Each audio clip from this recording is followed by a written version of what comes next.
preparation of haloarenes है ना, preparation of haloarenes pending है।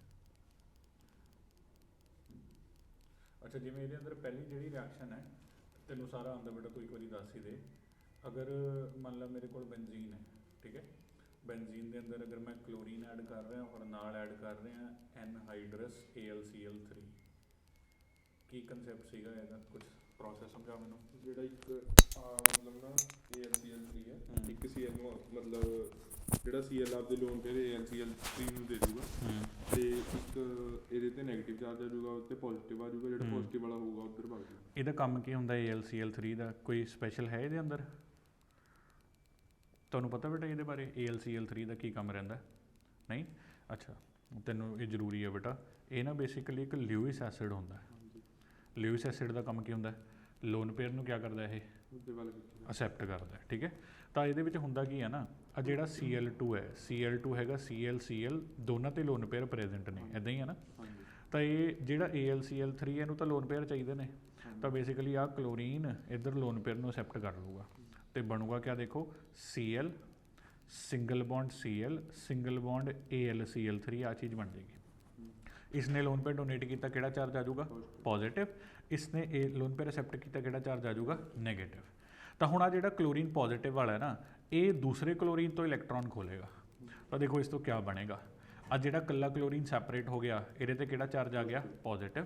ਤੇ ਆਹ ਦੋਨੋਂ ਮਿਲ ਕੇ ਇਹਨਾਂ ਦੋਨਾਂ ਦਾ ਕੀ ਬਣ ਗਿਆ? AlCl4, ਕਿਹੜਾ ਚਾਰਜ ਆ ਗਿਆ? ਨੈਗੇਟਿਵ। ਨੈਗੇਟਿਵ ਕਿਵੇਂ ਆਇਆ? ਕਿਹੜਾ ਨੈਗੇਟਿਵ ਬਚਿਆ ਹੋਇਆ? ਕਿਸ ਤੇ ਬਚਿਆ ਹੋਇਆ? Cl ਤੇ ਆਊਗਾ। ਨਹੀਂ ਜੀ, ਕਿਉਂ ਸਰ ਇਹਨੇ ਉਹਦੇ ਖਿੱਚ ਲੈਣਾ ਤਾਂ ਫਿਰ ਨਿਊਟਰਲ ਹੋ ਗਿਆ ਨਾ। ਦੇਖੋ ਇਹਦੇ ਵਾਲਾ ਰਹਿ ਗਿਆ। ਦੇਖ ਬੇਟਾ ਇਸ ਕਲੋਰੀਨ ਨੇ ਇਲੈਕਟ੍ਰੋਨ ਖੋਲੇ ਤਾਂ ਇਹ ਨਿਊਟਰਲਾਈਜ਼ ਹੋ ਗਿਆ, ਪਰ ਐਲੂਮੀਨੀਅਮ ਵਾਲਾ ਨੈਗੇਟਿਵ ਹਲੇ ਵੀ ਬਚਿਆ ਹੋਇਆ। ਤਾਂ ਆ ਜਿਹੜਾ Cl ਪੋਜ਼ਿਟਿਵ ਹੈ, ਇਹ ਰਿਐਕਸ਼ਨ 'ਚ ਅੱਗੇ ਕੈਰੀ ਫਾਰਵਰਡ ਕਰਦਾ। ਇਹ Cl ਪੋਜ਼ਿਟਿਵ ਹੈ ਨਾ, ਇਹਨੂੰ ਇਲੈਕਟ੍ਰੋਫਾਈਲ ਬੋਲਦੇ ਨੇ। ਇਲੈਕਟ੍ਰੋਫਾਈਲ ਕੀ ਹੁੰਦਾ ਬੇਟਾ? ਇਲੈਕਟ੍ਰੋਫਾਈਲ ਦਾ ਮਤਲਬ ਸਰ ਲੋਨ ਪੇਅਰ ਅਸੈਪਟ ਕਰਦਾ ਤੇ ਆਪ ਅਟੈਕ ਹਾਂ ਨਾ, ਜਾਂ ਲੋਨ ਪੇਅਰ ਅਸੈਪਟ ਕਰਦਾ ਜਾਂ ਇਲੈਕਟ੍ਰੋਨ ਲਵਿੰਗ ਬੋਲਦੇ ਨੇ, ਠੀਕ ਹੈ ਨਾ ਬੇਟਾ। ਹੁੰਦਾ ਕੀ ਹੈ ਨਾ, ਬੈਂਜ਼ੀਨ ਦੀਆਂ ਜਿੰਨੀਆਂ ਵੀ ਰਿਐਕਸ਼ਨਸ ਹੈ ਨਾ, ਇਹ 'ਚ ਇਲੈਕਟ੍ਰੋਫਾਈਲ ਅਟੈਕ ਕਰਦਾ। ਤਾਂ ਪਹਿਲਾਂ ਆਹ ਦੋਨੋਂ ਆਪਸ 'ਚ ਰਿਐਕਟ ਕਰਦੇ ਨੇ ਔਰ ਇਹ 'ਚੋਂ ਆਹ ਇਲੈਕਟ੍ਰੋਫਾਈਲ ਜਨਰੇਟ ਹੁੰਦਾ, ਫਿਰ ਇਹ ਵਾਲਾ ਇਲੈਕਟ੍ਰੋਫਾਈਲ ਬੈਂਜ਼ੀਨ 'ਤੇ ਅਟੈਕ ਕਰਦਾ।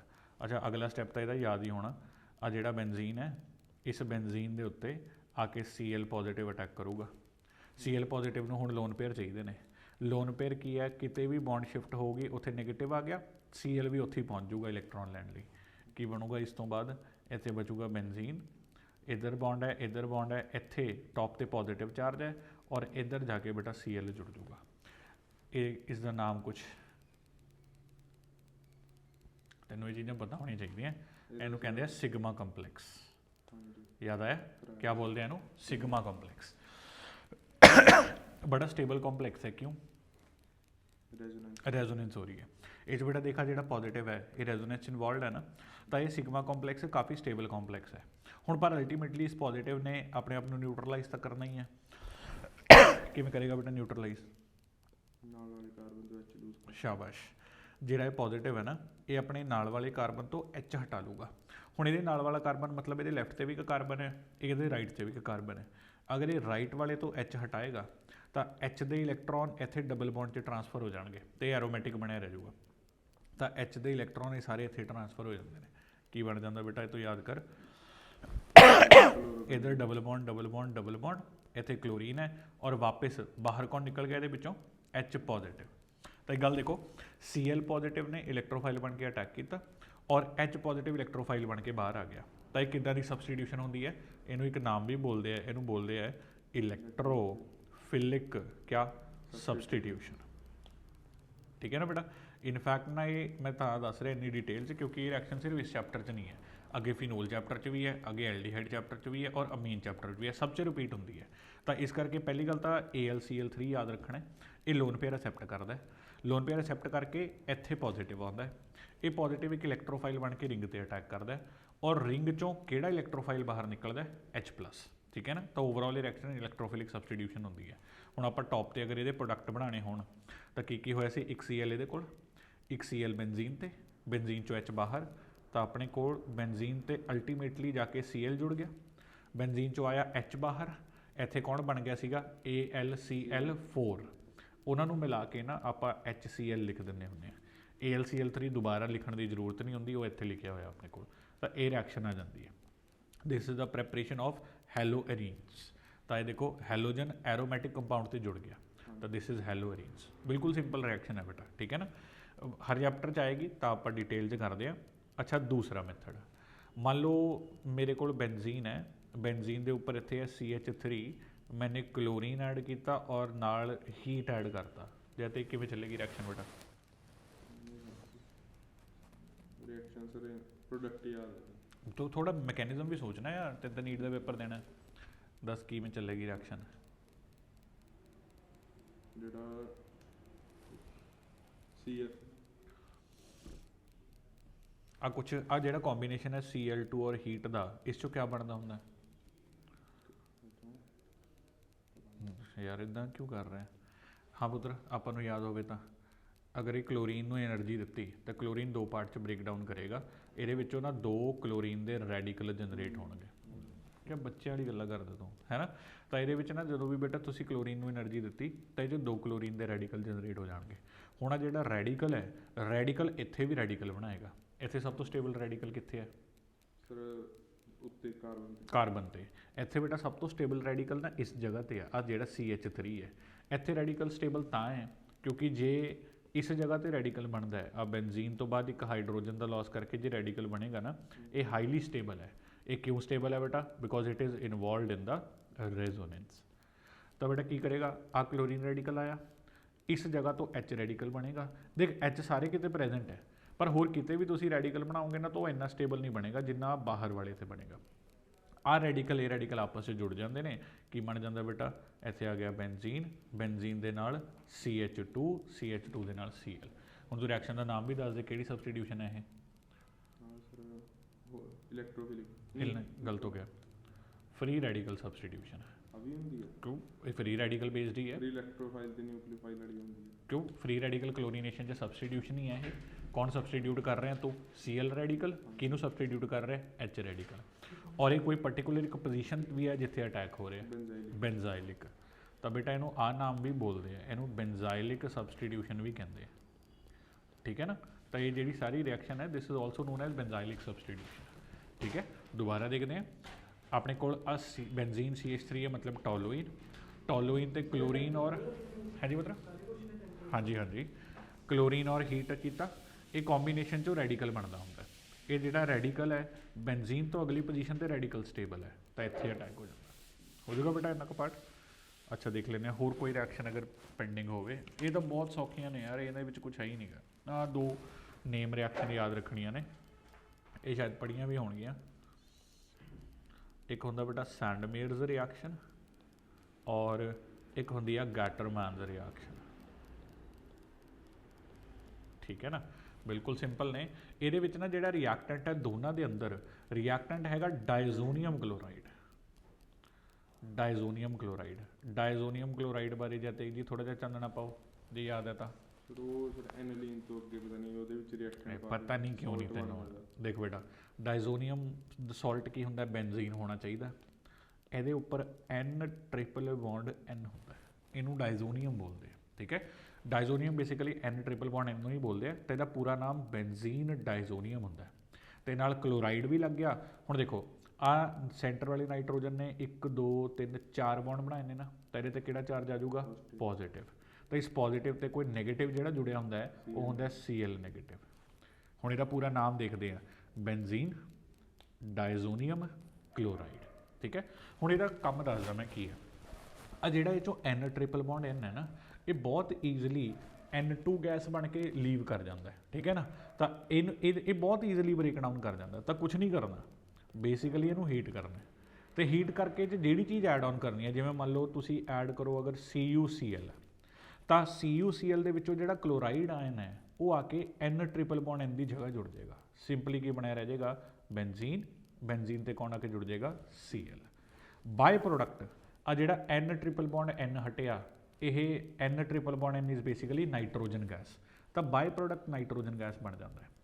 ਗੈਟਰਮੈਨ ਰਿਐਕਸ਼ਨ ਐਗਜ਼ੈਕਟਲੀ ਇਹੀ ਹੈ, ਸਿਰਫ ਜਿਹੜਾ ਆਪਾਂ ਰੀਏਜੈਂਟ ਐਡ ਕਰਦੇ ਆ ਉਹ ਕੁਛ ਅਲੱਗ ਹੈ। ਰਿਐਕਟੈਂਟ ਇਹ 'ਚ ਇਹੀ ਹੈ, ਬੈਂਜ਼ੀਨ ਡਾਇਜ਼ੋਨੀਅਮ ਕਲੋਰਾਈਡ, ਇੱਥੇ ਪੋਜ਼ਿਟਿਵ ਚਾਰਜ, ਇੱਧਰ ਨੈਗੇਟਿਵ ਚਾਰਜ। ਪਰ ਇਹਦੇ ਵਿੱਚ copper and HCl the combination ਪਾਉਂਦੇ ਆ। ਇਹ 'ਚ ਕੀ ਸੀਗਾ ਬੇਟਾ, CuCl ਐਂਡ HCl, ਇਹ 'ਚ copper and HCl। Similar reaction ਹੈ, ਕੋਈ ਬਹੁਤਾ ਸਟ੍ਰੈਸ ਦੇਣ ਦੀ ਜ਼ਰੂਰਤ ਨਹੀਂ ਹੈ ਵੀ ਫਰਕ ਕਿਆ ਹੈ, ਠੀਕ ਹੈ। ਬਸ ਤੁਹਾਨੂੰ ਇੰਨਾ ਕੁ ਪਤਾ ਹੋਣਾ ਚਾਹੀਦਾ ਕਿ ਸੈਂਡਮੀਅਰ ਔਰ ਗੈਟਰਮੈਨ ਰਿਐਕਸ਼ਨ ਹੈ, ਇਹ ਡਾਇਜ਼ੋਨੀਅਮ ਕਲੋਰਾਈਡ ਨੂੰ ਕਲੋਰੋਬੈਂਜ਼ੀਨ 'ਚ ਬਦਲਦੇ ਨੇ। ਇਸ 'ਚ ਵੀ ਐਗਜ਼ੈਕਟਲੀ ਇਹੀ ਚੀਜ਼ ਹੈ, ਬੈਂਜ਼ੀਨ ਹੈ, N ਟ੍ਰਿਪਲ ਬੌਂਡ N ਕੀ ਬਣ ਜਾਂਦਾ ਹੈ, N2, ਤੇ ਬੈਂਜ਼ੀਨ ਤੇ ਜਾ ਕੇ ਕਲੋਰੀਨ ਜੁੜ ਜਾਂਦਾ, ਠੀਕ ਹੈ। ਕਈ ਵਾਰ ਬੁੱਕਸ 'ਚ ਕੀ ਲਿਖਿਆ ਹੁੰਦਾ ਹੈ, ਸੈਂਡਮੀਅਰ ਦੇ ਅੰਦਰ ਹੀ ਨਾ ਇੱਥੇ CuBr ਐਂਡ HBr ਬਣਿਆ ਹੋਏਗਾ। ਓਬਵੀਅਸ ਜੀ ਗੱਲ ਹੈ, ਇਹ 'ਚੋਂ ਕੌਣ ਰਿਪਲੇਸ ਹੋ ਜਾਏਗਾ, Br, ਆ ਕੇ ਬੈਂਜ਼ੀਨ ਦੇ ਉੱਤੇ ਕੌਣ ਜੁੜ ਜਾਏਗਾ, Br। ਤਾਂ ਇਹਦੇ ਵਿੱਚ ਬਾਕੀ ਪ੍ਰੋਡਕਟ ਸੇਮ ਬਣੇਗਾ, ਬੈਂਜ਼ੀਨ ਦੇ ਉੱਤੇ Br, ਬਾਈ ਪ੍ਰੋਡਕਟ ਕਿਹੜਾ ਬਣੇਗਾ, N2। ਜੇ ਮੈਂ ਇਹਦੇ ਵਿੱਚ ਗੱਲ ਕਰਾਂ ਤਾਂ Cu ਐਂਡ HBr, ਇਸ 'ਚ ਕੀ ਬਣੇਗਾ ਬੇਟਾ, ਸੇਮ ਚੀਜ਼, ਬੈਂਜ਼ੀਨ ਦੇ ਉੱਤੇ ਕੌਣ ਜੁੜੇਗਾ, Br, ਬਾਈ ਪ੍ਰੋਡਕਟ ਕੌਣ ਬਣੇਗਾ, N2, ਠੀਕ ਹੈ ਨਾ। ਤਾਂ ਆਹੀ 4 ਰਿਐਕਸ਼ਨਸ ਹੈ, ਮੈਨੂੰ ਨਹੀਂ ਲੱਗਦਾ ਇਹਨਾਂ ਤੋਂ ਇਲਾਵਾ ਕੋਈ ਹੋਰ ਰਿਐਕਸ਼ਨ ਵੀ ਹੋਊਗੀ। ਬਾਈ ਗੈਟਰਮੈਨ ਹੋ ਗਿਆ, ਸਿਲਵਰ, ਇਹ ਤੁਸੀਂ ਛੱਡ ਸਕਦੇ ਹੋ, ਸਿਲਵਰ ਸੋਲਟ। ਗੈਟਰਮੈਨ ਕੋਚ ਰਿਐਕਸ਼ਨ ਉਹ ਤਾਂ ਅਲੱਗ ਹੈ, ਉਹ JEE ਦੇ ਸਿਲੇਬਸ 'ਚ ਉਹ ਵੈਸੇ ਤੇਰੇ ਕੰਮ ਦੀ ਨਹੀਂ ਹੋਊਗੀ, ਠੀਕ ਹੈ। ਇੱਕ ਵਾਰੀ ਆਪਾਂ ਦੁਬਾਰਾ ਰਿਵਾਈਜ਼ ਕਰ ਲੈਂਦੇ ਹਾਂ ਬੇਟਾ। ਮੰਨ ਲਓ ਸਿੱਧਾ ਬੈਂਜ਼ੀਨ ਹੈ, ਤਾਂ ਬੈਂਜ਼ੀਨ 'ਚ ਸਿੱਧਾ ਕਲੋਰੀਨ ਜੋੜੋ, ਪਰ ਇਨ ਦਾ ਪ੍ਰੈਜ਼ੈਂਸ ਆਫ ਐਨਹਾਈਡਰਸ AlCl3। AlCl3 ਇੱਕ ਕਲੋਰੀਨ ਆਪਣੇ ਨਾਲ ਲੈ ਜਾਏਗਾ, ਇੱਕ ਕਲੋਰੀਨ ਬਚਿਆ ਰਹਿ ਜਾਏਗਾ ਜਿੱਤੇ ਕਿਹੜਾ ਚਾਰਜ ਹੋਏਗਾ, ਪੋਜ਼ਿਟਿਵ। ਦੈਟ ਮੀਨਸ ਉਹ ਇੱਕ ਇਲੈਕਟ੍ਰੋਫਾਈਲ ਹੈ, ਇਲੈਕਟ੍ਰੋਫਾਈਲ ਬੈਂਜ਼ੀਨ ਤੇ ਅਟੈਕ ਕਰੇਗਾ ਤੇ ਬੈਂਜ਼ੀਨ ਨਾਲ ਜੁੜ ਜਾਏਗਾ, ਕਰੈਕਟ। ਦੂਜਾ ਤਰੀਕਾ, ਇਹ ਬੈਂਜ਼ੀਨ ਤੇ CH3 ਹੈ, ਇਹਦਾ ਕੁਛ ਨਾਮ ਵੀ ਹੁੰਦਾ ਹੈ, ਬੈਂਜ਼ੀਨ ਤੇ CH3, हाँ पुत्र, टॉलुइन, क्या बोलते हैं इन्हों, टॉलुइन, देख ले, ठीक है ना, इन्हों टॉलुइन कहते हैं बेटा। तो जो टॉलुइन है, इस च क्लोरीन ऐड करते हैं हीट करके, क्लोरीन और हीट चो रैडिकल बनते हैं। रैडिकल सब तो ज़्यादा स्टेबल बेंजीन तो नैक्सट कार्बन ते होंगे हैं, बेंजाइलिक पोजीशन ते। तो बेंजाइलिक ते रैडिकल बनता है, उत्थे ही रैडिकल जुड़ जाता है। इस रिएक्शन को बेंजाइलिक सबस्टिट्यूशन भी कहते हैं। आ 2 रिएक्शन बेटा सीधियां सीधियां याद करनियां ने, इन्हां 'च समझण नूं कुछ है नहीं, ठीक है। सैंडमीयर एंड गैटरमैन, इन्हां दा जिहड़ा मेन रिएक्टेंट है, की नाम सीगा इहदा, बेंजीन डाइजोनियम क्लोराइड, ठीक है। इहदे विच कॉपर और उहदे क्लोराइड दा कॉम्बीनेशन है। सेम सैंडमीयर एंड गैटरमैन बिल्कुल सिमिलर रिएक्शन ने बेटा, कोई फर्क नहीं इन्हां 'च, कोई डाउट तो नहीं इहदे अंदर, ठीक है। हुण आपां अपने मेन उस ते चलदे आ, जिहड़ा आपां अज टॉपिक करना सीगा वो हैगा बेटा फिजिकल प्रॉपर्टीज़। आप पढ़ांगे हेलोएल्केन दियां फिजिकल प्रॉपर्टीज़ किस नेचर दियां ने। फिजिकल प्रॉपर्टी च ना आप हमेशा 2-4 चीज़ां ही कवर करते होंगे, जिस तरह नाल आप मेनली कवर करते होंगे उन्हां दे बॉइलिंग पॉइंट्स, ठीक है। कुछ थोड़े बहुत केसिस च मेल्टिंग पॉइंट्स भी कवर करते हैं, वो बहुते औखे नहीं होंगे। या आप कवर करते हैं उन्हां दी सॉल्यूबिलिटी। सॉल्यूबिलिटी ज़्यादातर आप पानी के अंदर वो मिक्स होएगा या नहीं होएगा, ये ही डिस्कशन करते होंगे। या बेटा लास्ट जिहड़ा पार्ट है वो आप थोड़ा बहुता कदे कदे कुछ कंपाउंड च डिस्कस करते हैं, उसकी डायपोल मूवमेंट, मतलब वो पोलर है कि नॉन पोलर है, ठीक है ना। आ 3 चीज़ों के अराउंड मेनली घूमता है। जिवें आप सब तो पहली चीज़ जो हेलोएल्केन के बारे डिस्कस करते हैं, वो डिस्कस करांगे इन्हां दा बॉइलिंग पॉइंट, ठीक है। जैसे दसेगा बॉइलिंग पॉइंट बेटा किहड़ी किहड़ी चीज़ पर डिपेंड करता है, डायरैक्टली प्रोपोर्शनल टू, मतलब कितना एरिया, सरफेस एरिया, ठीक है। डायरैक्टली प्रोपोर्शनल डिपेंड करता है बेटा बॉइलिंग पॉइंट सरफेस एरिया ते। होर किस चीज़ से डिपेंड करता है बेटा, inversely proportional to branching. Basically आ दोनों पॉइंट सिमिलर ही होंगे ने पुत्र, है ना। जे ब्रांचिंग होएगी तो सरफेस एरिया डिक्रीज करता जाएगा, तुसीं भी पढ़िया होएगा। होर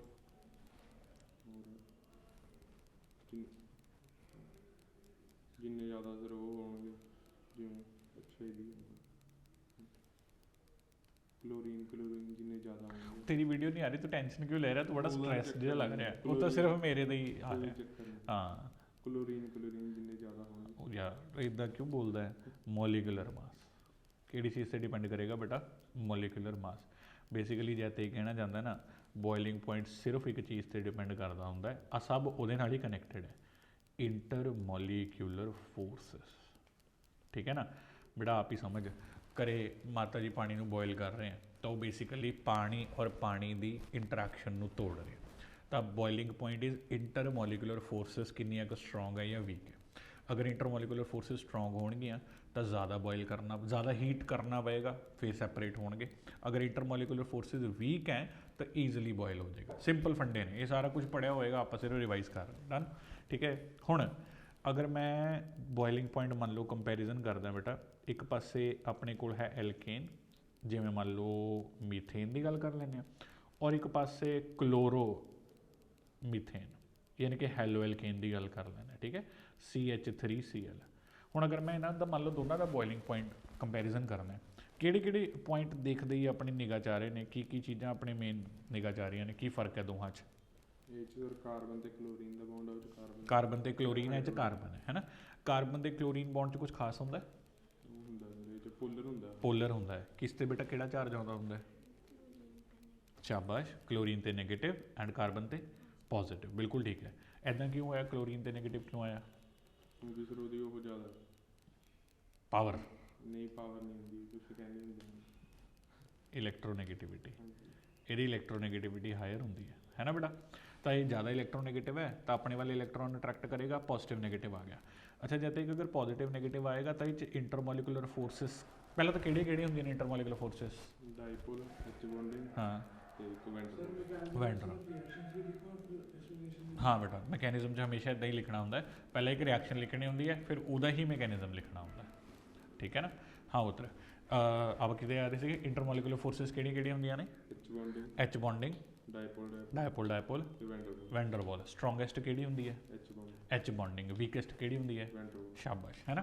ਹੁਣ ਬੇਟਾ ਦੇਖੋ ਇਹਦੇ ਵਿੱਚ ਕੀ ਫਾਰਮ ਹੋ ਰਿਹਾ, ਡਾਇਪੋਲ, ਤਾਂ ਇਹ ਜਿਹੜੀ ਇੰਟਰਮੋਲੀਕੂਲਰ ਫੋਰਸਿਸ ਹੈ ਉਹ ਕਿਹੜੀ ਹੈ?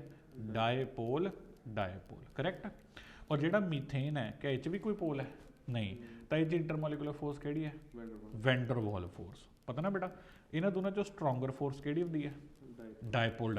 ਇਹਦਾ ਮਤਲਬ ਕਿ ਇਹਦੇ ਮੋਲੀਕਿਊਲਸ ਨੂੰ ਸੈਪਰੇਟ ਕਰਨਾ ਡਿਫਿਕਲਟ ਹੈ, ਤਾਂ ਇਹਦਾ ਬੋਇਲਿੰਗ ਪੁਆਇੰਟ ਆਟੋਮੈਟਿਕਲੀ ਕੀ ਹੋਏਗਾ? ਹਾਇਰ। ਪਤਾ ਲੱਗ ਰਿਹਾ ਨਾ ਬੇਟਾ, ਬਿਲਕੁਲ ਸਿੰਪਲ ਹੈ। ਅੱਛਾ, ਮੰਨ ਲੈ ਆਪਾਂ ਇਹਦੇ ਵਿੱਚ ਇੱਕ ਚੀਜ਼ ਹੋਰ ਐਡ ਕਰਦੇ ਹਾਂ। ਮੰਨ ਲਓ ਮੈਂ ਕਲੋਰੋ ਇਹਦੇ 'ਚ ਹੀ ਰਹਿਣਾ, ਮੀਥੇਨ 'ਚ ਹੀ, ਪਰ ਮੰਨ ਲੈ ਮੇਰੇ ਕੋਲ ਹੈ ਬੇਟਾ CH3Cl ਔਰ ਮੇਰੇ ਕੋਲ ਹੈ CH3CH2Cl। ਹਾਂ ਬੇਟਾ, ਹੁਣ ਦੋਨੋਂ ਹੀ ਪੋਲਰ ਨੇਚਰ ਦੇ ਨੇ ਜੈਤੇਕ ਜੀ। ਅੱਗੇ ਦੱਸੋ ਕਿਹਦਾ ਬੋਇਲਿੰਗ ਪੁਆਇੰਟ ਜ਼ਿਆਦਾ ਹੋਏਗਾ? ਇਧਰਲੇ ਦਾ ਮਤਲਬ ਇਥੇਨ ਦਾ। ਇੱਦਾਂ ਕਿਉਂ? ਸਰਫੇਸ ਏਰੀਆ ਜ਼ਿਆਦਾ। ਸ਼ਾਬਾਸ਼। ਇਹਦੇ ਵਿੱਚ ਬੇਟਾ ਦੇਖੋ, ਤੂੰ ਪਹਿਲਾਂ ਹਮੇਸ਼ਾ ਤੂੰ ਸਿੱਧਾ ਸਰਫੇਸ ਏਰੀਆ ਠਾ ਮਾਰਨਾ। ਪਹਿਲਾਂ ਬੇਟਾ ਮੋਲੀਕੂਲਰ ਮਾਸ ਮੇਨ ਕ੍ਰਾਈਟੇਰੀਆ ਹੁੰਦਾ, ਇਹ ਮੈਂ ਤੁਹਾਨੂੰ ਬਹੁਤ ਵਾਰ, ਮੈਂ 50ਵੀਂ ਵਾਰ ਤੁਹਾਨੂੰ ਦੱਸ ਰਿਹਾ, ਠੀਕ ਹੈ ਬੇਟਾ। ਇਹ ਬਹੁਤ ਬਾਅਦ ਵਾਲੇ ਕ੍ਰਾਈਟੇਰੀਆਜ਼ ਨੇ। ਪਹਿਲਾਂ ਚੈੱਕ ਕਰੋ ਇੰਟਰਮੋਲੀਕੂਲਰ ਫੋਰਸਿਸ, ਅਗਰ ਉਹ ਸਿਮਿਲਰ ਹੈ ਫਿਰ ਚੈੱਕ ਕਰੋ ਮੋਲੀਕੂਲਰ ਮਾਸ, ਅਗਰ ਉਹ ਵੀ ਸਿਮਿਲਰ ਹੈ ਫਿਰ ਚੈੱਕ ਕਰੋ ਸਰਫੇਸ ਏਰੀਆ, ਠੀਕ ਹੈ ਨਾ। ਯਾਦ ਰਹੂਗਾ ਜੀ। ਪਹਿਲਾਂ ਕੀ ਆਰਡਰ ਸੀਗਾ? ਸਭ ਤੋਂ ਪਹਿਲਾਂ ਕਿਹੜੀਆਂ ਫੋਰਸਿਸ ਹੈ? Intermolecular forces. ਉਸ ਤੋਂ ਬਾਅਦ ਕਿਹੜੀ ਚੀਜ਼ ਚੈੱਕ ਕਰਨੀ ਆਪਾਂ ਨੇ? ਮੋਲੀਕੂਲਰ। ਇਹ ਕੀ ਬਣ ਗਿਆ ਆਪਣੇ ਆਪ? ਮੋਲੀਕੂਲਰ ਮਾਸ। ਉਸ ਤੋਂ ਬਾਅਦ ਕਿਹੜੀ ਚੀਜ਼ ਚੈੱਕ ਕਰਨੀ ਆਪਾਂ ਨੇ? Surface area. ਪੁਆਇੰਟ ਸਮਝ ਰਹੇ ਨਾ ਬੇਟਾ, ਇਹ ਆਰਡਰ 'ਚ ਚੱਲਣਾ, ਸਿੱਧਾ ਨਹੀਂ। ਹੁਣ ਇਹਦੇ ਵਿੱਚ ਦੇਖੋ ਬੇਟਾ, ਮੋਲੀਕੂਲਰ ਮਾਸ ਇਥੇਨ ਦੇ ਅੰਦਰ 2 ਕਾਰਬਨ ਨੇ, ਇਹਦੇ ਅੰਦਰ ਸਿੰਗਲ ਕਾਰਬਨ ਹੈ, ਤਾਂ ਇਥੇਨ ਕਲੋਰਾਈਡ ਵਾਲੇ ਦਾ ਮੋਲੀਕੂਲਰ ਮਾਸ ਜ਼ਿਆਦਾ ਹੋਏਗਾ, ਤਾਂ ਇਹਦੀ ਇੰਟਰਮੋਲੀਕੂਲਰ ਫੋਰਸ ਬੋਇਲਿੰਗ ਪੁਆਇੰਟ ਵੀ ਜ਼ਿਆਦਾ ਹੋਏਗੀ, ਠੀਕ ਹੈ। ਅੱਛਾ, ਹੁਣ ਜਿਵੇਂ ਇਹਦੀ ਵਾਲੀ ਗੱਲ 'ਤੇ ਵੀ ਆ ਜਾਂਦੇ ਹਾਂ।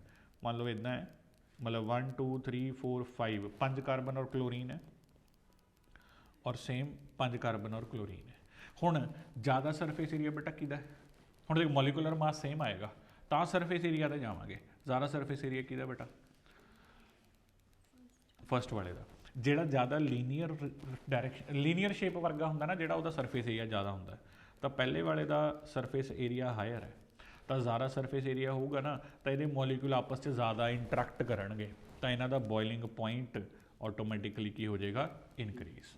ਤਾਂ ਇਸ ਤਰ੍ਹਾਂ ਨਾਲ ਕੰਪੈਰੀਜ਼ਨ ਕਰਨਾ। ਕੋਈ ਡਾਊਟ ਬੇਟਾ ਇਹਦੇ ਅੰਦਰ? ਠੀਕ ਹੈ ਨਾ। ਤਾਂ ਇਹ ਐਲਕੇਨ ਦੇ ਬੇਸਿਸ 'ਤੇ ਵੀ ਆ ਸਕਦਾ ਹੈ, ਜਾਂ 1 ਕਾਰਬਨ 2 ਕਾਰਬਨ ਵੀ ਆ ਸਕਦਾ ਹੈ। ਹਾਂਜੀ, ਚੱਕ ਲਓ।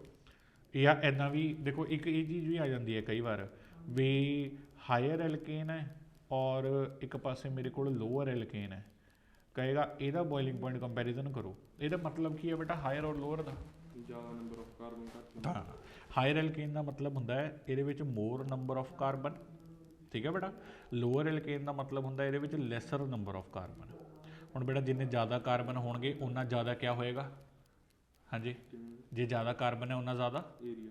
ਫਿਰ ਗੱਲ ਆ ਗਈ ਉਹਦੇ 'ਤੇ ਏਰੀਆ 'ਤੇ। ਮੈਂ ਤਾਂ ਹੀ ਤੈਨੂੰ ਪੁੱਛਿਆ ਪਰ ਕੀ ਹੋਏਗਾ? ਉਨਾ ਜ਼ਿਆਦਾ ਮੋਲੀਕੂਲਰ ਮਾਸ, ਔਰ ਮੋਲੀਕੂਲਰ ਮਾਸ ਹੀ ਬੋਇਲਿੰਗ ਪੁਆਇੰਟ ਡਿਸਾਈਡ ਕਰੇਗਾ, ਪੁਆਇੰਟ ਸਮਝ ਆਇਆ ਨਾ ਬੇਟਾ, ਠੀਕ ਹੈ।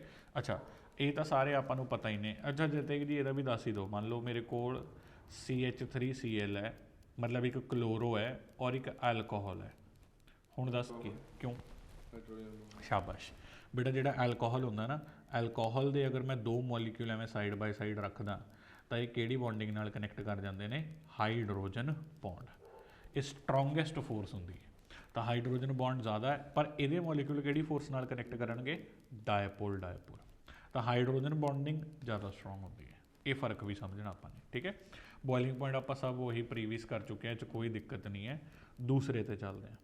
ਬੋਇਲਿੰਗ ਪੁਆਇੰਟ ਤੋਂ ਬਾਅਦ ਦੂਸਰਾ ਜਿਹੜਾ ਮੇਨ ਪੋਰਸ਼ਨ ਹੈ ਉਹ ਕਿਆ ਸੀਗਾ? ਸੋਲਿਊਬਿਲਿਟੀ। ਕਿਸ 'ਚ ਸੋਲਿਊਬਿਲਿਟੀ ਕੰਪੈਰੀਜ਼ਨ ਕਰ ਰਹੇ ਹਾਂ ਆਪਾਂ? ਇਨ ਵਾਟਰ। ਜੇ ਤੇ ਇੱਕ ਬੇਟਾ 10 ਮਿੰਟ ਜਾ ਕਿਵੇਂ ਪਤਾ ਲੱਗਦਾ ਕਿ ਕੋਈ ਵਾਟਰ 'ਚ ਸੋਲਿਊਬਲ ਹੈ ਜਾਂ ਨਹੀਂ? ਜੇ ਉਹ ਉਹਦੇ ਬੌਂਡ ਤੋੜ ਕੇ ਤੇ ਆਪਦੇ ਬੌਂਡ ਉਹਦੇ ਨਾਲ ਜੋੜ, ਉਹਦੇ ਕੀ ਦੇ? ਵਾਟਰ ਦੇ ਬੌਂਡ ਆਪਸੇ ਤੋੜ ਰਿਹਾ ਤੇ ਆਪਦੇ ਬੌਂਡ ਜੋੜ ਰਿਹਾ। ਠੀਕ ਹੈ, ਇਹ ਕੀ ਕ੍ਰਾਈਟੀਰੀਆ ਹੁੰਦਾ? ਮਤਲਬ ਕਿਵੇਂ ਪਤਾ ਲੱਗਦਾ ਕਿ ਕੋਈ ਵਾਟਰ ਦੇ ਬੌਂਡ ਤੋੜ ਪਾਏਗਾ ਜਾਂ ਨਹੀਂ? ਜੇ ਤਾਂ ਮਤਲਬ ਜਿਹੜਾ ਆਪਾਂ ਲੈ ਰਹੇ ਹਾਂ, ਜੇ ਤਾਂ ਉਹਦੀ H ਬੌਂਡਿੰਗ ਹੈ ਤਾਂ ਉਹ ਤੋੜ ਰਿਹਾ। ਕੋਈ ਸਮਝ ਆ ਰਿਹਾ? ਨਹੀਂ ਨਾ, ਦੇਖਿਆ ਪਤਾ ਨਹੀਂ ਕੀ ਹਵਾ ਜੀ ਬੋਲੀ ਜਾਂਦਾ, ਠੀਕ ਹੈ। ਮਤਲਬ ਸਰ ਜਿਹੜਾ ਜਿਵੇਂ ਆਪਾਂ ਉਹ 'ਚ ਮੰਨ ਲਓ, ਅੱਛਾ ਮੰਨ ਲੈ ਤੂੰ ਆ ਲੈ, ਮੈਂ ਤੈਨੂੰ ਕਹਾਂ ਵੀ ਬੇਟਾ ਕਲੋਰੋ ਮੀਥੇਨ ਕਿਆ ਵਾਟਰ ਸੋਲਿਊਬਲ ਹੈ ਜਾਂ ਨਹੀਂ, ਇਹਨੂੰ ਸਮਝਾ ਦੇ। ਹੈਗਾ? ਹਾਂ ਬੇਟਾ ਬਿਲਕੁਲ ਗਲਤ ਹੈ, ਦੇਖ ਲਓ, ਠੀਕ ਹੈ ਬੇਟਾ। ਦੇਖੋ ਵਾਟਰ ਨਹੀਂ ਹੈਗਾ ਜੀ, ਹੁਣ ਫਿਰ ਹੋਰ ਕੀ ਮਤਲਬ ਹੁੰਦਾ? ਇਹ ਤਾਂ ਦੁਨੀਆ ਦੀ ਹਰੇਕ ਚੀਜ਼ ਵਾਟਰ ਸੋਲਿਊਬਲ ਹੈ, ਘੱਟ ਵੱਧ ਤਾਂ ਬੋਲਣਾ ਹੈ ਨਾ ਆਪਾਂ ਨੇ। ਦੇਖ ਬੇਟਾ ਵਾਟਰ 'ਚ ਕਿਹੜੀ ਬੌਂਡਿੰਗ ਸੀਗੀ? ਵਾਟਰ ਦੇ ਮੋਲੀਕਿਊਲ 'ਚ ਹਾਈਡਰੋਜਨ ਬੌਂਡ, ਠੀਕ ਹੈ। ਮੰਨ ਲਿਆ ਯਾਰ ਇੱਕ ਕੰਟੇਨਰ ਹੈ ਤੇ ਇਸ 'ਚ ਵਾਟਰ ਹੈ। ਹੁਣ ਇਹ ਵਾਟਰ ਹੈ, ਇੱਕ ਵਾਟਰ ਰਿਹਾ ਔਰ ਦੂਜਾ ਵਾਟਰ ਰਿਹਾ, ਇਹ ਆਪਸ 'ਚ ਜੁੜੇ ਹੋਏ ਆ। ਤੁਸੀਂ ਇਹਦੇ ਵਿੱਚ ਆ ਕਲੋਰੋਮੀਥੇਨ ਨੂੰ ਮਿਕਸ ਕਰਨ ਦੀ ਕੋਸ਼ਿਸ਼ ਕਰ ਰਹੇ ਹੋ, ਤਾਂ ਕਲੋਰੋਮੀਥੇਨ ਮਿਕਸ ਤਾਂ ਹੋਏਗਾ ਜੇ ਇਹ ਆ ਕੇ ਨਾ ਵਾਟਰ ਔਰ ਵਾਟਰ ਦੇ ਮੋਲੀਕਿਊਲ ਨੂੰ ਸੈਪਰੇਟ ਕਰੇਗਾ। ਵਾਟਰ ਮੋਲੀਕਿਊਲ ਨੂੰ ਸੈਪਰੇਟ ਕਰਕੇ ਉਹਦੇ 'ਚ ਆ ਕੇ ਜੁੜ ਗਿਆ, ਆਪ ਆ ਕੇ ਬੌਂਡਿੰਗ ਕਰ ਲਈ ਕੋਈ ਨਾ ਕੋਈ, ਠੀਕ ਹੈ। ਹੁਣ ਵਾਟਰ ਔਰ ਵਾਟਰ 'ਚ ਕਿਹੜੀ ਬੌਂਡ ਸੀਗੀ ਬੇਟਾ? Hydrogen bond. ਇਹ ਆ ਕੇ ਹਾਈਡਰੋਜਨ ਬੌਂਡ ਤਾਂ ਬਣਾ ਨਹੀਂ ਸਕਦਾ, ਇਹ ਸਿਰਫ ਕਿਹੜੀ ਫੋਰਸਿਸ ਸ਼ੋ ਕਰਦਾ? ਡਾਇਪੋਲ। ਤਾਂ ਹੁਣ ਡਾਇਪੋਲ ਫੋਰਸ ਇੱਕ ਵੀਕ ਫੋਰਸ ਹੈ, ਜਦ ਕਿ ਹਾਈਡਰੋਜਨ ਬੌਂਡ ਕੀ ਹੈ? ਸਟਰੋਂਗਰ। ਤਾਂ ਇਹ ਵੀਕ ਵਾਲਾ ਆ ਕੇ ਸਟਰੋਂਗਰ ਵਾਲੀ ਬੌਂਡ ਨੂੰ ਬ੍ਰੇਕ ਨਹੀਂ ਕਰ ਸਕਦਾ।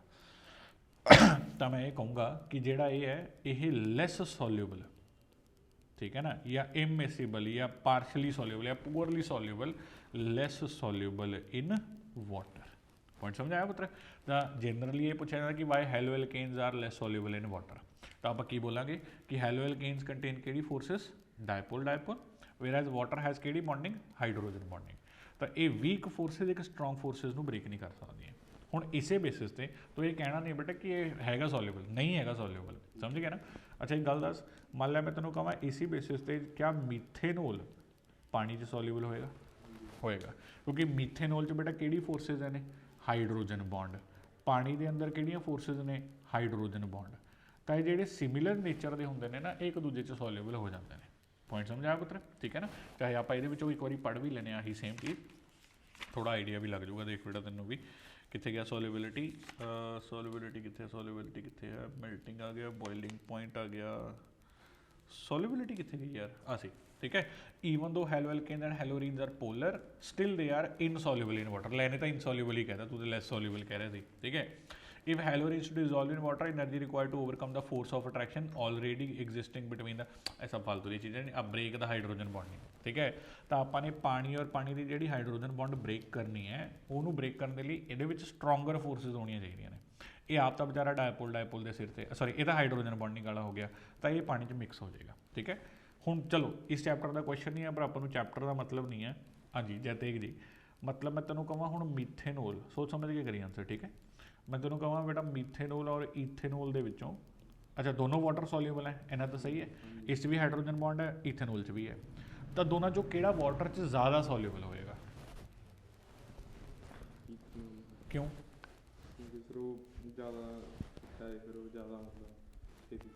ਨਹੀਂ ਜੀ, ਇਹ ਕਿਤੇ ਨਹੀਂ ਲਿਖਿਆ ਆਪਾਂ ਨੇ, ਇਹਦੇ ਕੋਈ ਲੌਜਿਕ ਨਹੀਂ ਹੈਗਾ। ਹੋਰ ਕੁਝ ਦੱਸੋ। ਹਾਂਜੀ ਬੇਟਾ ਆਪਾਂ ਨੂੰ ਪਤਾ ਹੋਵੇ ਅਗਰ ਮੀਥੇਨੋਲ ਔਰ ਈਥੇਨੋਲ ਦੇ ਵਿੱਚੋਂ ਕਿਹੜਾ ਜ਼ਿਆਦਾ ਵਾਟਰ ਸੋਲਿਊਬਲ ਹੋਏਗਾ ਔਰ ਕਿਉਂ ਹੋਏਗਾ?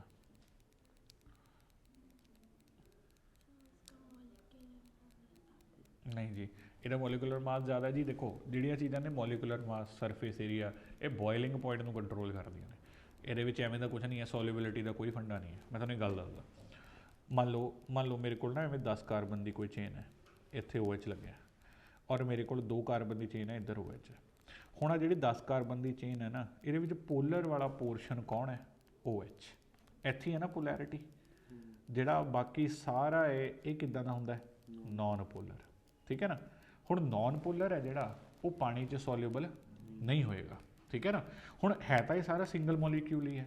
ਤਾਂ ਜਿਹੜਾ ਨੌਨ ਪੋਲਰ ਹੈ, ਇਨਫੈਕਟ ਨਾ ਜਿਹੜੇ ਨੌਨ ਪੋਲਰ ਪਾਰਟਸ ਹੁੰਦੇ ਨੇ ਨਾ ਬੇਟਾ, ਉਹਨਾਂ ਨੂੰ ਅਸੀਂ ਹਾਈਡਰੋਫੋਬਿਕ ਕਹਿੰਦੇ ਹੁੰਦੇ ਹਾਂ। ਹਾਈਡਰੋਫੋਬਿਕ ਮਤਲਬ ਕੀ ਹੈ ਇਹਦਾ, ਕਿ ਇਹ ਵਾਟਰ ਦੇ ਅੰਦਰ ਸੋਲਿਊਬਲ ਨਹੀਂ ਹੋਏਗਾ। ਤਾਂ ਇਹ ਜਿਹੜਾ ਪੂਰਾ ਬੜੇ ਕਾਰਬਨ ਵਾਲੀ ਚੇਨ ਹੈ ਤੇ ਐਲਕੋਹਲ ਹੈ ਨਾ, ਇਹਦੇ ਵਿੱਚ ਪੋਲਰ ਪਾਰਟ ਤਾਂ ਹੈਗਾ ਜਿਹੜਾ ਪਾਣੀ ਨੂੰ ਅਟਰੈਕਟ ਕਰਦਾ ਹੈ, ਪਰ ਇੱਕ ਬਹੁਤ ਬੜੀ ਚੇਨ ਵੀ ਹੈ ਜਿਹੜੀ ਪਾਣੀ ਤੋਂ ਦੂਰ ਜਾਂਦੀ ਹੈ, ਜਿਹੜੀ ਹਾਈਡਰੋਫੋਬਿਕ ਹੈ, ਜਿਹੜੀ ਨੌਨ ਪੋਲਰ ਹੈ। ਤਾਂ ਇਹ ਓਵਰਆਲ ਮੋਲੀਕਿਊਲ ਦੀ ਸੋਲਿਬਿਲਿਟੀ ਨੂੰ ਕਿਆ ਕਰ ਦੇਗੀ? ਡਿਕਰੀਜ਼। ਪੁਆਇੰਟ ਸਮਝ ਆਇਆ ਨਾ ਬੇਟਾ। ਹੁਣ ਇਸ ਕਰਕੇ ਨਾ ਜਿਹੜੇ ਹਾਇਰ ਐਲਕੋਹਲਸ ਹੁੰਦੇ ਨੇ, ਹਾਇਰ ਐਲਕੋਹਲਸ, ਇਹ ਪਾਣੀ ਦੇ ਅੰਦਰ ਇਹਨਾਂ ਦੀ ਜਿਹੜੀ ਸੋਲਿਬਿਲਿਟੀ ਹੈ ਉਹ ਕੀ ਹੁੰਦੀ ਹੈ? ਲੈਸ ਹੁੰਦੀ ਹੈ, ਲੋ ਹੁੰਦੀ ਹੈ। ਪਰ ਜਿਹੜੇ ਲੋਅਰ ਐਲਕੋਹਲਸ ਹੁੰਦੇ ਨੇ, ਲੋਅਰ ਐਲਕੋਹਲਸ ਦੀ ਪਾਣੀ ਦੇ ਅੰਦਰ ਸੋਲਿਬਿਲਿਟੀ ਕੀ ਹੋਏਗੀ? ਜ਼ਿਆਦਾ, ਕਿਉਂਕਿ ਲੋਅਰ ਐਲਕੋਹਲ ਦੇ ਅੰਦਰ ਨਾ ਨੌਨ ਪੋਲਰ ਪੋਰਸ਼ਨ ਘੱਟ ਨੇ। ਓਵਰਆਲ ਮੋਲੀਕਿਊਲ ਦੇਖ ਲਓ, ਤਾਂ ਓਵਰਆਲ ਮੋਲੀਕਿਊਲ ਦੇ ਅੰਦਰ ਅਗਰ ਪੋਲਰ ਪਾਰਟ ਛੋਟਾ ਜਿਹਾ ਹੀ ਹੈ, ਬਾਕੀ ਸਾਰਾ ਨੌਨ ਪੋਲਰ ਪਾਰਟ ਹੈ, ਤਾਂ ਇਹ ਨੌਨ ਪੋਲਰ ਪਾਰਟ ਇਸ ਪੂਰੇ ਮੋਲੀਕਿਊਲ ਦੀ ਪਾਣੀ ਸੋਲਿਬਿਲਿਟੀ ਘਟਾ ਦੇਗਾ। ਪਰ ਜਿਹੜਾ ਪੋਲਰ ਪਾਰਟ ਹੈ ਇਹ ਕੋਸ਼ਿਸ਼ ਕਰਦਾ ਪਾਣੀ 'ਚ ਮਿਕਸ ਹੋਣ ਦੀ। ਠੀਕ ਹੈ ਨਾ ਬੇਟਾ। ਹੁਣ ਦੱਸ ਬਈ, ਮੀਥੇਨੋਲ, ਇਥੇਨੋਲ, ਵਿਚ ਇਜ਼ ਮੋਰ ਸੋਲਿਬਲ? ਮੀਥੇਨੋਲ। ਠੀਕ ਹੈ ਨਾ ਬੇਟਾ। ਤਾਂ ਅੱਛਾ, ਮੀਥੇਨੋਲ, ਇਥੇਨੋਲ ਵਿਚ ਹੈਜ਼ ਹਾਇਰ ਬੋਇਲਿੰਗ ਪੁਆਇੰਟ। ਕਿਉਂ? Molecular weight. ਠੀਕ ਹੈ ਨਾ। ਮੋਲੀਕੂਲਰ ਵੇਟ ਜ਼ਿਆਦਾ ਹੈ, ਤਾਂ ਮੋਲੀਕੂਲਰ ਵੇਟ ਦੇ ਨਾਲ ਇੰਟਰਮੋਲੀਕੂਲਰ ਫੋਰਸ ਸਟਰੋਂਗਰ ਹੋ ਜਾਣਗੀਆਂ। ਹੋ ਜਾਊਗਾ ਬੇਟਾ ਇੰਨਾ ਕੁ ਪਾਰਟ। ਠੀਕ ਹੈ ਨਾ। ਅੱਛਾ, ਮੰਨ ਲਿਆ ਮੈਂ ਤੀਸਰੀ ਚੀਜ਼ ਡਿਸਕਸ ਕਰਦਾ, ਡਾਇਪੋਲ ਮੋਮੈਂਟ। ਇਹ ਤਾਂ ਯਾਰ ਆਪਾਂ ਨੂੰ ਪਤਾ ਹੀ ਹੈ ਯਾਰ, ਹੈ ਨਾ। ਜਿਹੜਾ RX ਹੈ ਇਹ ਡਾਇਪੋਲ ਹੈ, ਜਿਹਦੇ ਵਿੱਚ R ਦੇ ਉੱਤੇ ਕਿਹੜਾ ਚਾਰਜ ਹੈ ਬੇਟਾ? Partial positive. X ਦੇ ਉੱਤੇ ਕਿਹੜਾ ਚਾਰਜ ਹੈ? Partial negative. ਠੀਕ ਹੈ ਨਾ। ਇਹ ਪੋਲਰ ਨੇਚਰ ਦਾ ਹੁੰਦਾ ਹੈ, ਇਹਦੇ ਅੰਦਰ ਡਾਇਪੋਲ ਫੋਰਸਸ ਹੁੰਦੀਆਂ ਨੇ, ਸਾਰਾ ਕੁਝ ਇਹ ਤਾਂ ਆਪਾਂ ਨੂੰ ਪਤਾ ਹੀ ਹੈ ਵੀ ਇਹਦੇ ਵਿੱਚ ਤਾਂ ਕੋਈ ਦਿੱਕਤ ਨਹੀਂ ਹੈ। ਇਹਦੇ ਵਿੱਚ ਵੀ 1-2 ਕੇਸਿਸ ਮੈਂ ਕਰਵਾਉਣਾ। ਮੰਨ ਲਓ ਬੇਟਾ CCl4 ਹੈ, ਇਹ ਪੋਲਰ ਨਹੀਂ ਹੁੰਦਾ, ਇਹ ਨੌਨ ਪੋਲਰ ਹੈ। ਕੀ ਰੀਜ਼ਨ ਹੈ ਬੇਟਾ ਇਹਦੇ ਨੌਨ ਪੋਲਰ ਹੋਣ ਦਾ?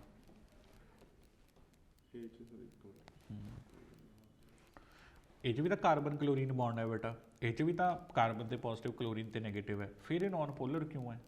CCl4 ਮੈਂ ਲਿਖ ਦਿੰਦਾ ਇੱਥੇ ਨੌਨ ਪੋਲਰ ਨੇਚਰ ਦਾ ਹੁੰਦਾ। ਐਵੇਂ ਕਿਵੇਂ ਹੋ ਗਿਆ ਯਾਰ?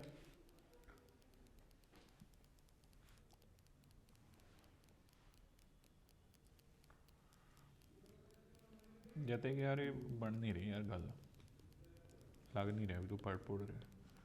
ਆ ਦੇਖ ਬੇਟਾ, CCl4 ਦੀ ਨਾ ਸ਼ੇਪ ਜਿਹੜੀ ਹੁੰਦੀ ਹੈ, ਅੱਛਾ ਇਹ ਸ਼ੇਪ ਦਾ ਨਾਮ ਤਾਂ ਦੱਸ ਸਕਦਾ? ਹਾਂ ਸਰ, ਵੈਜ ਡੈਸ਼।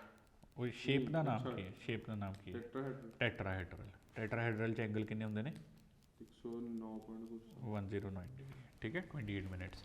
ਬੇਟਾ ਇਹਦੀ ਸ਼ੇਪ ਨਾ ਟੈਟਰਾਹੈਡਰਲ ਹੈ, ਔਰ ਨਾ ਕੋਈ ਮੋਲੀਕਿਊਲ ਪੋਲਰ ਹੈ ਕਿ ਨੌਨ ਪੋਲਰ ਹੈ ਨਾ, ਤੁਸੀਂ ਸਿਰਫ ਇੱਕ ਬੌਂਡ ਨੂੰ ਦੇਖ ਕੇ ਨਹੀਂ ਦੱਸਦੇ ਹੁੰਦੇ, ਤੁਸੀਂ ਸਾਰੇ ਬੌਂਡਸ ਦੇ ਵੈਕਟਰਸ ਡਰਾਅ ਕਰਦੇ ਹੋ। ਫਿਰ ਉਹ ਵੈਕਟਰ ਦਾ ਕੀ ਰਿਜ਼ਲਟੈਂਟ ਹੁੰਦਾ ਉਹਦੇ ਹਿਸਾਬ ਨਾਲ ਤੁਸੀਂ ਆਨਸਰ ਕਰਦੇ ਹੋ। ਠੀਕ ਹੈ ਨਾ। ਆ CCl ਦਾ ਜਿਹੜਾ ਵੈਕਟਰ ਹੈ ਬੇਟਾ, ਇਹ 'ਚ ਕਲੋਰੀਨ ਜ਼ਿਆਦਾ ਇਲੈਕਟ੍ਰੋਨੈਗੇਟਿਵ ਹੈ ਨਾ, ਤਾਂ ਇਹ ਵੈਕਟਰ ਕਲੋਰੀਨ ਵੱਲ ਬਣੇਗਾ। ਆਈਦਰ CCl ਦਾ ਵੈਕਟਰ ਦੁਬਾਰੇ ਕਿਹਦੇ ਵੱਲ ਬਣੇਗਾ? ਕਲੋਰੀਨ। ਆ ਵੈਕਟਰ ਕਿਹਦੇ ਵੱਲ ਬਣੇਗਾ? ਕਲੋਰੀਨ। ਆ ਵੈਕਟਰ ਕਿਹਦੇ ਵੱਲ ਬਣੇਗਾ? ਕਲੋਰੀਨ। ਇਹ ਚਾਰੋਂ ਵੈਕਟਰ ਇੱਕ ਦੂਜੇ ਤੋਂ ਸਿਮੈਟ੍ਰਿਕ ਸ਼ੇਪ 'ਚ ਨੇ। ਤਾਂ ਜਦੋਂ ਐਵੇਂ ਦੇ 4 ਵੈਕਟਰ ਦਾ ਜਦੋਂ ਆਪਾਂ ਰਿਜ਼ਲਟੈਂਟ ਲੱਭਦੇ ਹੁੰਦੇ ਆ, ਤੁਸੀਂ ਵੈਕਟਰ ਐਡੀਸ਼ਨ ਕਰੀ ਹੋਊਗੀ ਜ਼ਰੂਰ ਫਿਜ਼ਿਕਸ ਦੇ ਅੰਦਰ, ਤਾਂ ਜਦੋਂ ਇਹਨਾਂ ਦਾ ਰਿਜ਼ਲਟੈਂਟ ਲੱਭਦੇ ਆ ਨਾ, ਉਹ ਰਿਜ਼ਲਟੈਂਟ ਕਿੰਨਾ ਆਉਂਦਾ ਬੇਟਾ? 0। ਹਾਂਜੀ,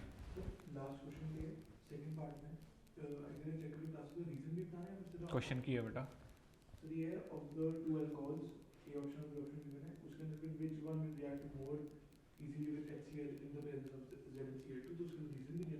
हाँ बेटा, रीजन।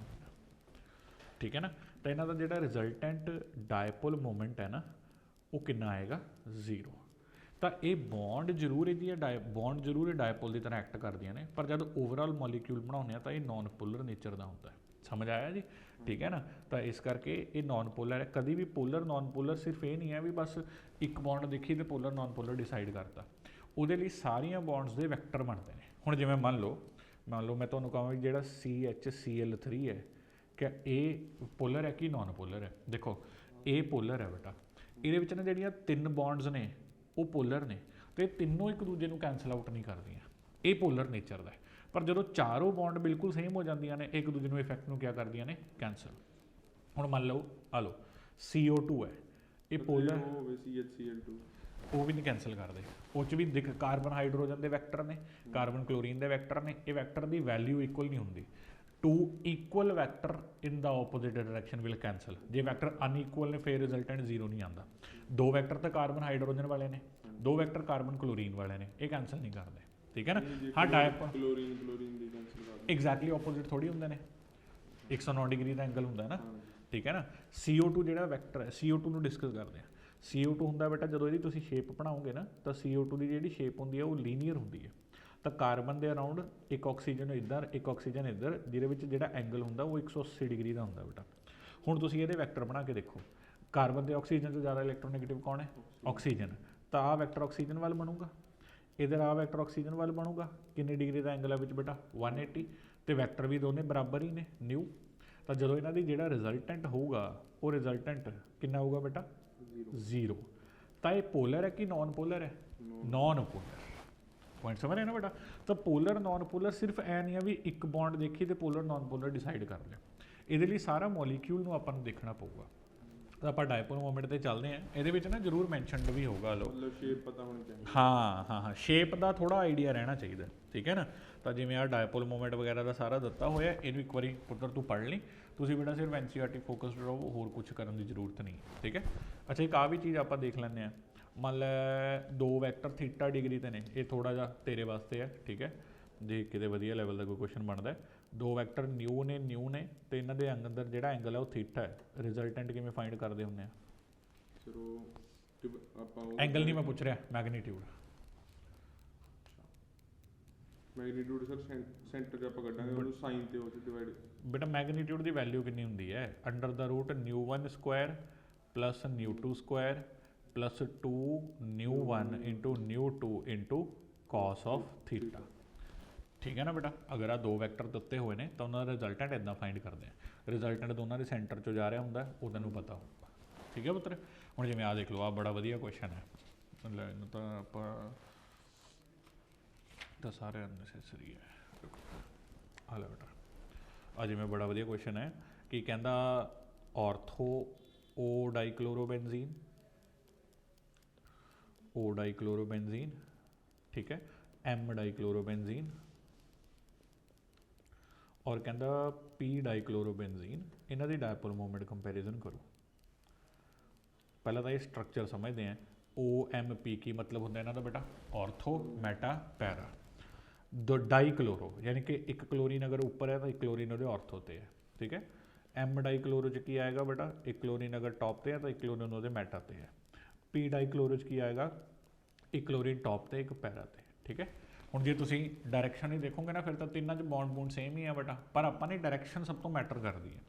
ਹੁਣ ਜਿਹੜਾ O ਡਾਈਕਲੋਰੋਬੈਂਜ਼ੀਨ ਹੈ, ਮੈਂ ਵੈਕਟਰ ਬਣਾਉਣਾ, ਵੈਕਟਰ ਆ ਕਾਰਬਨ ਤੋਂ ਕਲੋਰੀਨ ਵੱਲ ਬਣੇਗਾ, ਇਹ ਤਾਂ ਸਮਝ ਆ ਗਿਆ ਨਾ, ਠੀਕ ਹੈ। ਵੈਕਟਰ ਹਮੇਸ਼ਾ ਲੋ ਇਲੈਕਟ੍ਰੋਨੈਗੇਟਿਵ ਟੂ ਕਿੱਧਰ ਬਣੇਗਾ? High electronegative. ਤਾਂ ਕਾਰਬਨ ਤੋਂ ਕਲੋਰੀਨ ਵੱਲ ਉੱਪਰ ਨੂੰ ਵੈਕਟਰ ਬਣੇਗਾ ਬੇਟਾ। ਫਿਰ ਇੱਧਰ ਆ ਕਾਰਬਨ ਤੋਂ ਕਲੋਰੀਨ ਵੱਲ ਵੈਕਟਰ ਬਣੇਗਾ, ਤਾਂ ਇਹ ਕਾਰਬਨ ਤੋਂ ਕਲੋਰੀਨ ਵੱਲ ਇੱਧਰ ਵੈਕਟਰ ਬਣੇਗਾ। ਹੁਣ ਆ ਐਂਗਲ ਫਾਈਂਡ ਕਰਦੇ ਆ ਕਿੰਨਾ। ਤੁਸੀਂ ਦੇਖੋ ਆ ਬੈਂਜ਼ੀਨ ਹੈ ਨਾ, ਅਗਰ ਮੈਂ ਐਵੇਂ ਬਰਾਬਰ ਕਰਾਂ ਤਾਂ ਮੇਰੇ ਕੋਲ 6 ਹਿੱਸਿਆਂ 'ਚ ਵੰਡਿਆ ਜਾਏਗਾ। ਆਪਾਂ ਨੂੰ 6 ਦੇ 6 ਪਾਰਟ 'ਚੋਂ ਸਿਰਫ ਇੱਕ ਪਾਰਟ ਚਾਹੀਦਾ। ਆ ਜਿਹੜਾ ਇੱਕ ਪਾਰਟ ਹੈ ਇਹ ਕਿੰਨੀ ਡਿਗਰੀ ਦਾ ਬਣ ਰਿਹਾ? ਦੇਖੋ 60 ਹੈ ਨਾ, ਟੋਟਲ 360। ਇੱਕ ਹਿੱਸਾ ਕਿੰਨੀ ਡਿਗਰੀ ਦਾ ਹੈ? 60 ਡਿਗਰੀ ਦਾ, ਕਰੈਕਟ ਹੈ ਬੇਟਾ। ਆ ਦੋਨੋਂ ਵੈਕਟਰ ਨੂੰ ਮੈਂ ਨਿਊ ਐਂਡ ਨਿਊ ਬੋਲ ਦਿੰਦਾ। ਹੁਣ ਆਪਾਂ ਨਿਊ ਰਿਜ਼ਲਟੈਂਟ ਦਾ ਫਾਰਮੂਲਾ ਲਗਾਉਂਦੇ ਹਾਂ, ਠੀਕ ਹੈ। ਤਾਂ ਜਿਹੜਾ ਨਿਊ ਰਿਜ਼ਲਟੈਂਟ ਆਏਗਾ, ਉਹ ਆਏਗਾ under the root mu square plus mu square, ਨਿਊ1 ਸਕੁਆਇਰ ਨਿਊ2 ਸਕੁਆਇਰ ਤਾਂ ਸੇਮ ਹੀ ਨੇ, ਪਲੱਸ 2 ਇੰਟੂ ਨਿਊ1 ਨਿਊ2 mu square into cos of 60 degree. cos 60 degree ਕਿੰਨਾ ਹੁੰਦਾ ਬੇਟਾ? 1/2। ਅਗਰ ਮੈਂ ਇੱਥੇ cos 60 ਨੂੰ 1/2 ਭਰਦਾ ਤਾਂ 1/2 ਇੰਟੂ 2 ਕੈਂਸਲ, ਤਾਂ mu square plus mu square under the root 3 mu square ਬਾਹਰ ਆ ਜਾਏਗਾ, ਤਾਂ ਨਿਊ ਇੰਟੂ ਰੂਟ 3, ਇਹ ਇਹਨਾਂ ਦਾ ਰਿਜ਼ਲਟੈਂਟ ਆ ਗਿਆ। ਆ ਦੂਜੇ 'ਚ ਚੱਲਦੇ ਆ। ਲਓ ਬੇਟਾ, ਦੂਜੇ ਦੇ ਅੰਦਰ ਵੈਕਟਰ ਬਣਾਉਂਦੇ ਆ। ਹੁਣ ਆਹ ਵੈਕਟਰ ਦੇਖੋ ਉੱਪਰ ਨੂੰ ਬਣੇਗਾ, ਆਹ ਵੈਕਟਰ ਇੱਧਰ ਨੂੰ ਬਣੇਗਾ। ਬੇਟਾ ਇਹਨਾਂ 'ਚ ਐਂਗਲ ਕਿੰਨੇ ਡਿਗਰੀ ਆ ਰਿਹਾ 120, ਦੋ ਹਿੱਸੇ ਪੂਰੇ ਕਰ ਲਏ ਨਾ ਤਾਂ ਇੱਥੇ 120 ਡਿਗਰੀ ਦਾ ਆਏਗਾ। ਹੁਣ ਇੱਥੇ ਅਗਰ ਮੈਂ ਨਿਊ ਰਿਜ਼ਲਟੈਂਟ ਲੱਭਦਾ 120 ਡਿਗਰੀ ਤੇ ਤਾਂ ਦੇਖੋ under the root mu square plus 2 mu 1 mu 2 ਫਿਰ mu square cos of 120, cos 120 ਕਿੰਨਾ ਹੁੰਦਾ ਹੈ ਮਾਈਨਸ ਸਾਈਨ 30 ਮਾਈਨਸ ਹਾਫ, ਠੀਕ ਹੈ। ਤਾਂ ਇੱਥੇ ਮਾਈਨਸ ਹਾਫ ਆ ਜਾਏਗਾ, ਕਰੈਕਟ ਹੈ। 2 ਦੇ ਨਾਲ 2 ਕੈਂਸਲ, ਇੱਥੇ minus new square plus mu Square cancel, ਤਾਂ ਨਿਊ ਆਰ ਸਿੰਪਲੀ ਨਿਊ ਦੇ ਹੀ ਬਰਾਬਰ ਆ ਜਾਏਗਾ। ਤਾਂ ਅਗਰ ਮੈਂ ਕਹਾਂ ਔਰਥੋ ਔਰ ਮੈਟਾ ਦੇ ਵਿੱਚੋਂ ਕਿਹਦੀ ਡਾਇਪੋਲ ਮੋਮੈਂਟ ਜ਼ਿਆਦਾ ਕਿਹਦੀ ਆਏਗੀ ਬੇਟਾ ਔਰਥੋ ਦੀ, ਠੀਕ ਹੈ ਨਾ। ਤਾਂ ਨਿਊ ਇੰਟੂ √3 ਹੈ, ਉਹ ਇਕੱਲਾ ਨਿਊ ਹੈ। ਇਹਦੇ ਵਿੱਚ ਦੱਸ ਸਕਦੇ ਹੋ ਰਿਜ਼ਲਟੈਂਟ ਕਿੰਨਾ 0। ਆ ਉੱਪਰ ਬਣੇਗਾ ਵੈਕਟਰ, ਇੱਧਰ ਨੀਚੇ ਬਣੇਗਾ ਵੈਕਟਰ। ਕਿੰਨੇ ਡਿਗਰੀ ਦਾ ਐਂਗਲ ਆ ਰਿਹਾ ਬੇਟਾ ਵਿੱਚ 180 ਡਿਗਰੀ ਦਾ। ਤਾਂ ਅਗਰ ਤੁਸੀਂ ਇਹਦਾ new resultant 2 equal vector at 180 degree ਕਿੰਨਾ ਆਏਗਾ ਬੇਟਾ 0। ਤਾਂ ਅਗਰ ਇਹਨਾਂ ਦੀ ਡਾਇਪੋਲ ਮੋਮੈਂਟ ਕੰਪੈਰੀਜ਼ਨ ਕਰੀਏ ਤਿੰਨਾਂ ਦੀ, ਔਰਥੋ ਵਾਲੇ ਦੀ ਹਾਈਐਸਟ, ਫਿਰ ਮੈਟਾ ਵਾਲੇ ਦੀ ਸੈਕਿੰਡ ਨੰਬਰ ਤੇ, ਤੀਜੇ ਨੰਬਰ ਤੇ ਕਿਹੜੀ ਆਏਗੀ ਪੈਰਾ, ਠੀਕ ਹੈ ਨਾ। ਤਾਂ ਸਿਰਫ ਕੱਲੀ ਇੱਕ ਬੌਂਡ ਨੂੰ ਦੇਖ ਕੇ ਐਵੇਂ ਕੂਲ ਨਹੀਂ ਬਣ ਜਾਣਾ, ਸਾਰੇ ਵੈਕਟਰ ਬਣਾ ਕੇ ਫਿਰ ਉਹਨਾਂ ਦਾ ਰਿਜ਼ਲਟੈਂਟ ਸ਼ੋ ਕਰਾਂਗੇ, ਠੀਕ ਹੈ ਨਾ ਬੇਟਾ। ਔਰ ਰਿਜ਼ਲਟੈਂਟ ਦਾ ਫਾਰਮੂਲਾ ਲੱਗੇਗਾ ਇਹ ਵਾਲਾ, ਹੋ ਜਾਏਗਾ ਪੁੱਤਰ ਇੰਨਾ ਕੁ ਪਾਰਟ, ਠੀਕ ਹੈ ਨਾ। ਹੋਰ ਆਪਾਂ ਨੇ ਕੀ ਦੇਖ ਲਿਆ, ਆਪਾਂ ਸਾਰਾ ਕੁਝ ਇੱਕ ਵਾਰੀ ਪੜ੍ਹ ਹੀ ਲੈਂਦੇ ਹਾਂ। ਪਹਿਲਾਂ ਤਾਂ ਸੀਗਾ ਪ੍ਰੈਪਰੇਸ਼ਨ, ਆ ਸੀਗੀ Cl2 AlCl3 ਸਭ ਤੋਂ ਵਧੀਆ, ਠੀਕ ਹੈ। ਜਦ ਤੇ ਕਿ ਬੇਟਾ ਇੱਕ ਹੋਰ ਵੀ ਚੀਜ਼ ਤੂੰ ਦੱਸ ਹੀ ਦੇ ਲੈ ਲੱਗੇ ਹੱਥ। ਮੰਨ ਲੈ ਇੱਥੇ ਇਸ ਦੀ ਬਜਾਏ ਹੋ ਗਿਆ ਪੁੱਤਰ, ਉਧਰ ਹੀ ਰੱਖਦੇ ਬੇਟਾ, ਮੈਂ ਇੱਕ ਮਿੰਟ ਚੈੱਕ ਕਰਦਾ, ਹੁਣ ਹੀ ਸੁਣਦਾ ਮੈਂ ਤੇਰੇ ਤੋਂ ਸਾਰੇ। ਆ ਲੈ ਬੇਟਾ, ਮੰਨ ਲੈ ਇਹਦੀ ਬਜਾਏ ਅਗਰ ਆਪਾਂ ਕੰਬੀਨੇਸ਼ਨ ਯੂਜ਼ ਕਰਦੇ CH3Cl ਐਂਡ AlCl3, ਠੀਕ ਹੈ। ਥੋੜ੍ਹਾ ਜਿਹਾ ਬੇਟਾ ਤੁਸੀਂ ਵੀ ਦੱਸੋ ਕੀ ਹੋ ਸਕਦਾ ਇਹਦੇ ਵਿੱਚ, ਕਿਵੇਂ ਰਿਐਕਟ ਕਰੇਗਾ ਅਗਰ ਇਸ ਕੰਬੀਨੇਸ਼ਨ ਦੀ ਬਜਾਏ ਇਹ ਵਾਲਾ ਕੰਬੀਨੇਸ਼ਨ ਯੂਜ਼ ਕਰਦੇ। ਇਸ 'ਚ ਕੀ ਹੋ ਰਿਹਾ ਸੀਗਾ ਦੱਸੋ ਮਾੜਾ ਜਿਹਾ। Cl+ ਹੈ ਨਾ, ਇੱਕ Cl ਨੇ ਲੋਨ ਪੇਅਰ ਡੋਨੇਟ ਕੀਤੀ ਸੀ, ਬਾਕੀ ਇਲੈਕਟ੍ਰੋਫਾਈਲ ਬਣ ਰਿਹਾ ਸੀ। ਜਦ ਤੱਕ ਜੀ ਇਸ 'ਚ ਕੀ ਹੋਏਗਾ, ਇਹ 'ਚ ਵੀ ਸਰ Cl ਡੋਨੇਟ ਕਰੂਗਾ, Cl ਲੋਨ ਪੇਅਰ ਡੋਨੇਟ ਕਰੂਗਾ, ਫਿਰ ਇੱਥੋਂ ਸੈਪਰੇਟ ਹੋਊਗਾ, ਇਸ 'ਚ CH3 ਪੋਜ਼ੀਟਿਵ ਇਲੈਕਟ੍ਰੋਫਾਈਲ ਬਣੂਗਾ। ਆ ਫਰਕ ਆ ਜਾਊਗਾ। ਪਿਛਲੀ ਵਾਰ ਦੋਨੋਂ ਕਲੋਰੀਨ ਸੀਗੇ ਤਾਂ ਇੱਕ Cl ਇਲੈਕਟ੍ਰੋਫਾਈਲ ਬਣ ਰਿਹਾ ਸੀ ਬੇਟਾ, ਇਸ ਵਾਰ ਇਸ ਕਲੋਰੀਨ ਨੇ ਡੋਨੇਟ ਕੀਤਾ ਤਾਂ CH3 ਇਲੈਕਟ੍ਰੋਫਾਈਲ ਬਣੇਗਾ।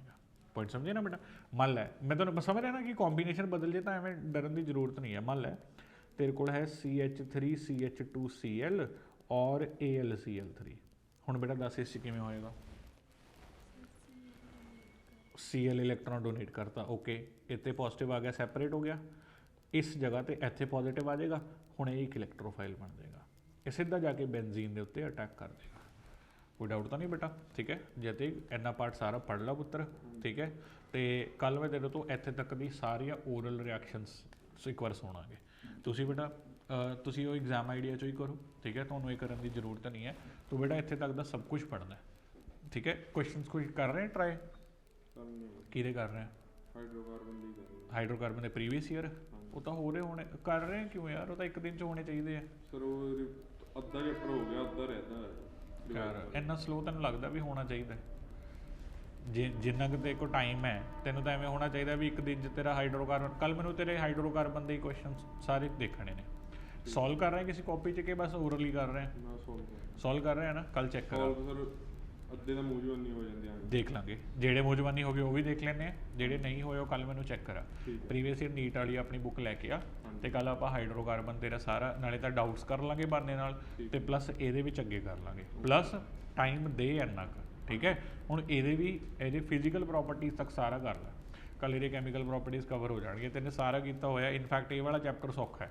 ਇੱਕ ਜਿਹੜਾ ਚੈਪਟਰ ਤੈਨੂੰ ਤੰਗ ਕਰੂਗਾ ਉਹ ਐਲਡੀਹਾਈਡ ਕੀਟੋਨਸ ਹੈ, ਉਹ ਬਹੁਤ ਕੰਪਲੀਕੇਟਡ ਹੈ। ਇਹ ਵਾਲਾ ਚੈਪਟਰ ਔਰ ਐਲਕੋਹਲ ਵਾਲਾ ਚੈਪਟਰ ਬਿਲਕੁਲ ਸੌਖੇ ਹੈ। ਇਹਦਾ ਜੋ ਆਪਾਂ ਹਾਈਡਰੋਕਾਰਬਨ 'ਚ ਜਿੰਨੇ ਕੰਸੈਪਟ ਕਰ ਲਏ ਨਾ, ਸਭ ਨਾਲ ਹੀ ਹੋ ਜਾਣਾ। ਤੂੰ ਦੇਖ ਹੀ ਰਿਹਾ ਨਾ, ਆ ਸਾਰੀਆਂ ਚੀਜ਼ਾਂ ਇਨਫੈਕਟ ਆਪਾਂ ਪਹਿਲਾਂ ਹੀ ਕਰ ਚੁੱਕੇ ਹਾਂ। ਆ ਸਾਰਾ ਕੁਝ ਸਿਰਫ ਆ ਸੈਂਡਮੀਅਰ ਗੈਟਰਮੈਨ ਜਿਵੇਂ ਨਵਾਂ ਆ ਗਿਆ, ਇਹਨੂੰ ਯਾਦ ਰੱਖ ਲੈ, ਅਦਰਵਾਈਜ਼ ਆਪਾਂ ਇਹ ਸਭ ਕੁਝ ਕਰ ਚੁੱਕੇ ਹਾਂ, ਠੀਕ ਹੈ ਨਾ। ਆ ਫਿਜ਼ੀਕਲ ਪ੍ਰੋਪਰਟੀਜ਼ ਵੀ ਇਨਫੈਕਟ ਜਦੋਂ ਆਪ ਵੀ ਪੜ੍ਹ ਲੈਣਾ ਤਾਂ ਵੀ ਯਾਦ ਹੋ ਜਾਣੀਆਂ ਸੀਗੀਆਂ ਆਲਰੇਡੀ ਸਾਰੀਆਂ ਨੇ, ਠੀਕ ਹੈ ਪੁੱਤਰ। ਆ ਚੀਜ਼ਾਂ ਦਾ ਧਿਆਨ ਰੱਖ ਲਿਓ, ਠੀਕ ਹੈ। ਬਾਕੀ ਆਪਾਂ ਕੱਲ੍ਹ ਮਿਲਦੇ, ਭੱਜ ਜਾ।